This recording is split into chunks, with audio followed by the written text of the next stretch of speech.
Alrighty, Chef Buck here, and today we're gonna cook up, boom, pork tenderloin. It's easy to find in the supermarket. You just look around in the meat case, and when you see something that looks like a horse's dick, that's what you want. There's instructions on the back. Preheat oven to 350 degrees, and you know, season it, put it in a roasting pan, and cook it 30. No, we're not gonna do that because that's what the man wants you to do. We're not gonna do that. What are we gonna do, Buck? It'll follow our heart. It'll follow our heart, that's right. I'm flopping my pork tenderloin around. First thing, boom, we're gonna make a rub. A little bit of chili powder. That's some spicy chili powder, so that's all I'm putting in there. Some cumin. And this is a rub just to go on our meat, but you know what? You can put whatever the hell you want on there. You know, you got your own rub. Just mix up some spices. You know, whatever the hell you want. You'll figure it out. I mean, if it's seasoned, if you got some stuff on there, it's going to taste good, you know? Some Italian seasonings. Why? Because it's got some damn rosemary and thyme and all that jazz in it. So that's going to be good. I'm just going to put a little bit of this in here. Boom. Stir that around with my finger. Because that way, because my finger's connected to me, and then this way, this connects to me with the food. I don't know. You've been smoking? Yeah, something like that. So anyway, boom, we got a rub. So let's go ahead and get in our pork tenderloin here. See what we got going on. Boom.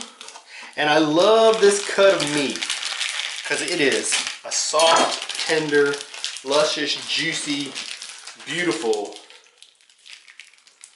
I wish I hadn't been talking about the horse penis so much. Look at that. What do we got? 2 pieces in here? This is like getting double teamed.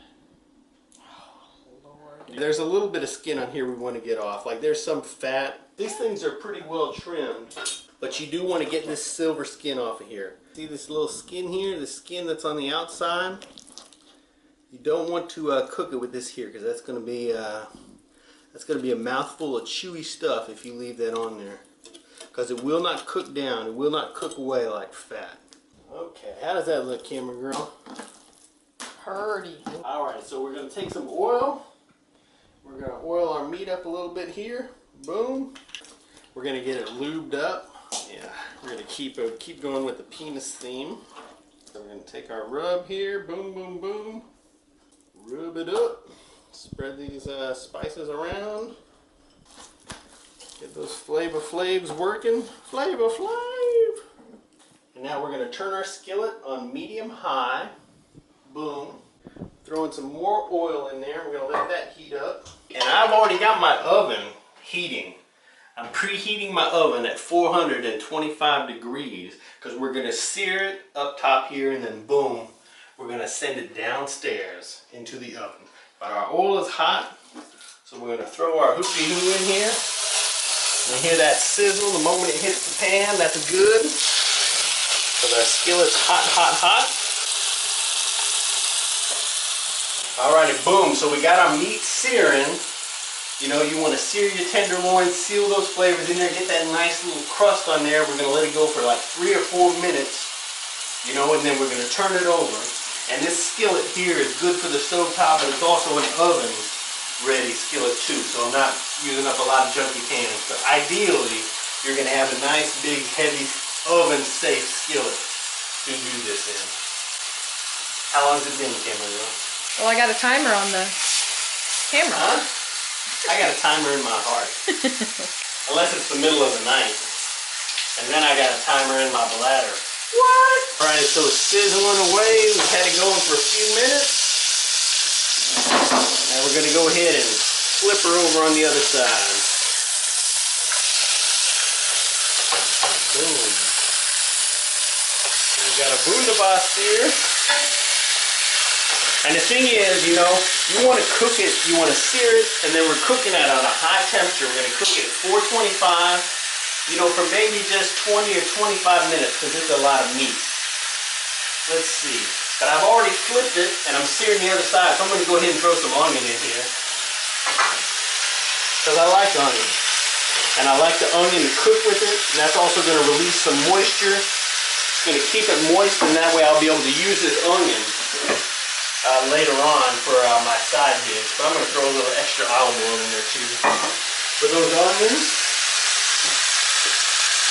I'm going to throw some extra chili powder. I'm going to put some more salt in here too, because that'll help to soften these onions up and draw the water out. But you want to make sure and put your onions in after you're searing the other side of your meat, because you don't want onions to get under there between your meat and the skillet and muck up your sear.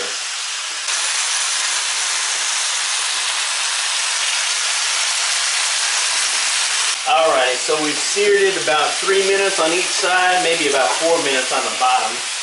And I got my onions mixed up with this oil and these little bit of extra spices. My oven heated at 425 degrees. I'm just going to slide this skillet in here. And we'll leave it alone for about 25 minutes because there's so much meat in there. It's going to be meatalicious. Boom, it has been 20 minutes and we're calling it quits. 20 minutes is plenty of time. That's 425 degrees. You know, ideally, I mean, what you want to do is you want to get the internal temperature up around 145, 150 degrees. You know, but we don't have a meat thermometer. You know, so we're just having to follow our instincts. You know, we're having to follow our gut. And a lot of times cooking's like that. It's primordial. We call it caveman cooking. Sorry.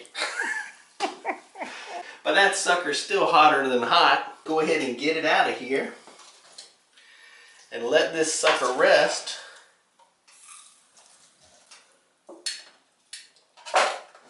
So we'll let it rest while we do some other things.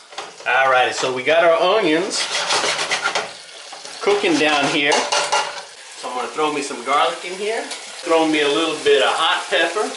You know, I got some red chili peppers chopped up.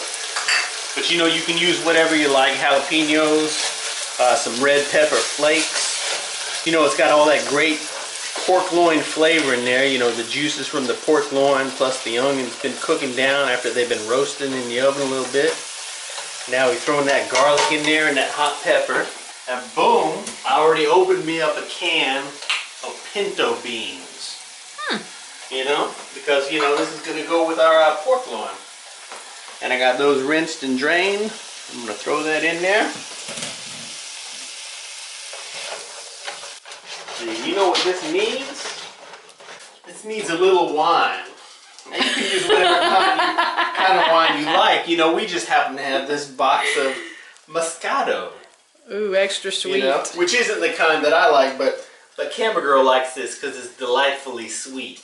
I like it because it was delightfully cheap. You know, I would get it. I recommend using a drier wine. I wouldn't use a delightfully sweet wine.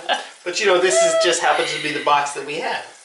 You know, so we'll go ahead and put a little bit of that in there.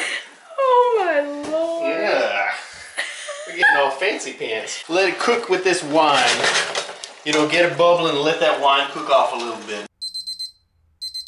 Alrighty, that wine's starting to cook down a little bit. Throw a little bit of broth in there.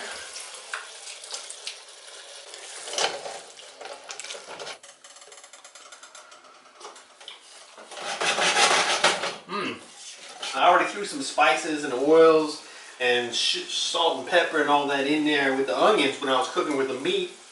And so I think there's enough seasoning overflowed from that dish into here. So actually I think I'm going to leave this the way it is. I'm going to let this cook for a few more minutes with this broth and let it cook down a little bit more so it's not so liquidy. So it'll sit nice on the plate with our pork tenderloin. Cooked off a lot of the liquid off of there. Getting to a nice consistency we like. You know, these onions are going to be super duper sweet.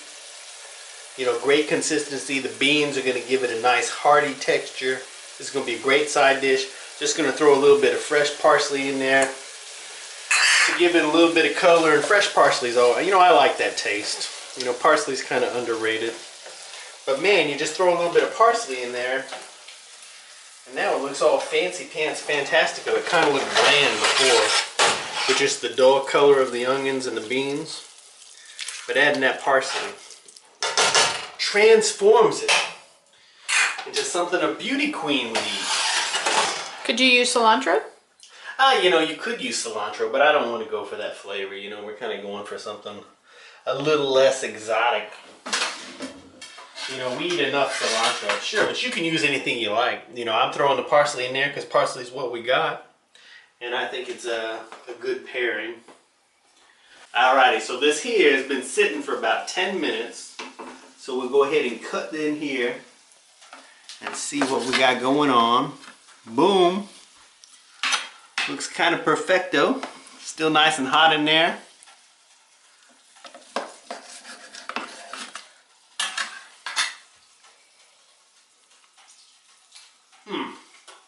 Super duper tender. Very nice and flavorful. Oh, okay. Let me have a bite.